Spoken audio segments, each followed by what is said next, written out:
नमस्कार दोस्तों, आप देख रहे हैं इंडी वर्ल्ड स्टूडियो। नेपाल की राजनीति में इस वक्त एक बड़ा बदलाव देखने को मिल रहा है। देश की सत्ता बदल गई है और नेपाल को पहली महिला प्रधानमंत्री मिल गई है, सुशीला खड़की। जैसे ही उन्होंने पदभार संभाला, भारत ने तुरंत उनसे जुड़ाव शुरू किया। आखिर नेपाल में अचानक ये हलचल क्यों मची और भारत इस बदलाव को किस तरह देख रहा है? आइए जानते हैं पूरी रिपोर्ट। अब बात करते हैं नेपाल की, जहां एक बड़ा राजनीतिक बदलाव हो रहा है। इसके केंद्र में है सुशीला खड़की, जो नेपाल की पूर्व मुख्य न्यायाधीश रही हैं और अब देश की नई अंतरिम प्रधानमंत्री बनी हैं। उन्होंने पिछले शुक्रवार को पदभार संभाला और आज ही उन्होंने पहली बार किसी विदेशी नेता से बात की। उन्होंने भारत के प्रधानमंत्री नरेंद्र मोदी से फोन पर बातचीत की। 2 दिन पहले भारत के राजदूत ने भी काठमांडू में उनसे मुलाकात की थी। जैसे ही नेपाल अपनी राजनीतिक पहचान को नया रूप दे रहा है, भारत ने शुरुआत से ही सक्रिय होकर जुड़ने का फैसला किया है। इस महीने नेपाल में हालात अचानक बदल गए। सिर्फ 48 घंटे में सरकार गिर गई।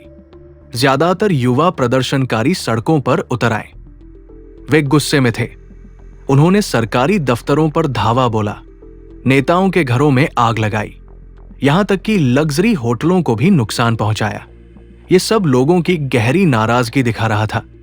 और इसी के साथ केपी शर्मा ओली का दौर खत्म हो गया। ओली 2006 से नेपाल की राजनीति में एक बड़े चेहरे रहे। कभी भारत के साथ रहे तो कभी भारत का कड़ा विरोध किया, लेकिन अपने आखिरी कार्यकाल में भारत से रिश्ते बिगड़ गए। असली वजह थी सीमा विवाद।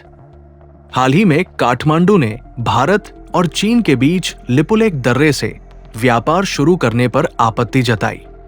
नेपाल का दावा है कि लिपुलेख, काला पानी और लिम्पियाधुरा उसका हिस्सा है।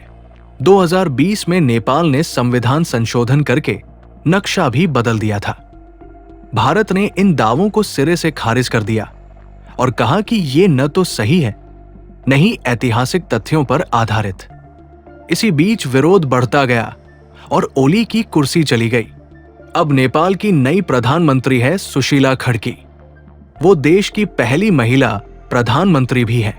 उनके लिए ये नया मोड़ है और उन्होंने अपने कार्यकाल की शुरुआत भारत से बातचीत करके की। मोदी ने सोशल मीडिया पर लिखा कि उन्होंने नेपाल में हाल की हिंसा को लेकर संवेदना जताई और नेपाल के राष्ट्रीय दिवस की शुभकामनाएं दी। भारत के राजदूत ने भी उनसे मुलाकात कर सहयोग का वादा किया। भारत का संदेश साफ है, वो नेपाल के साथ शुरुआत से ही मजबूत संबंध बनाना चाहता है। ये शुरुआती जुड़ाव दोनों देशों के लिए फायदेमंद हो सकता है। नेपाल को स्थिरता और आर्थिक मदद चाहिए और भारत इसके लिए सक्षम है। पिछले कुछ सालों में भारत ने नेपाल के विकास में मदद की है। सीमा पर ढांचा सुधार, भारतीय बंदरगाहों तक पहुंच और रिकॉर्ड तोड़ निर्यात में सहयोग। जल विद्युत क्षेत्र में भी भारत ने निवेश किया है और अब नेपाल भारत की मदद से बांग्लादेश को बिजली निर्यात कर रहा है। यही मॉडल भारत ने 2021 में श्रीलंका की आर्थिक संकट के समय अपनाया था और 2026 के चुनावों के बाद बांग्लादेश के लिए भी इसी तरह की योजना है। अब नेपाल की बारी है।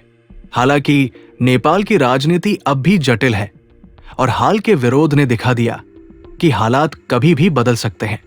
फिर भी ये समय एक अवसर है। काठमांडू में नई नेतृत्व टीम है। दिल्ली से नया संवाद शुरू हुआ है और दोनों देशों की स्थिरता में साझा दिलचस्पी है। अगर ये लम्हा सही तरीके से आगे बढ़ाया जाए तो भारत और नेपाल अपने रिश्ते को शब्दों से नहीं बल्कि वास्तविक काम से नई दिशा दे सकते हैं। तो दोस्तों, नेपाल की राजनीति एक नए दौर में प्रवेश कर चुकी है। नई प्रधानमंत्री सुशीला खड़की और भारत के बीच शुरुआती बातचीत ये संकेत देती है कि दोनों देश रिश्तों को नई दिशा देना चाहते हैं। सवाल यही है कि क्या ये शुरुआती जुड़ाव लंबे समय तक टिक पाएगा और क्या नेपाल की राजनीति अब स्थिर हो पाएगी? इस पर नजर रखना जरूरी है। आप देखते रहिए इंडी वर्ल्ड स्टूडियो, जहां हम आपको दुनिया की सबसे अहम खबरें सरल भाषा में पहुंचाते हैं। धन्यवाद।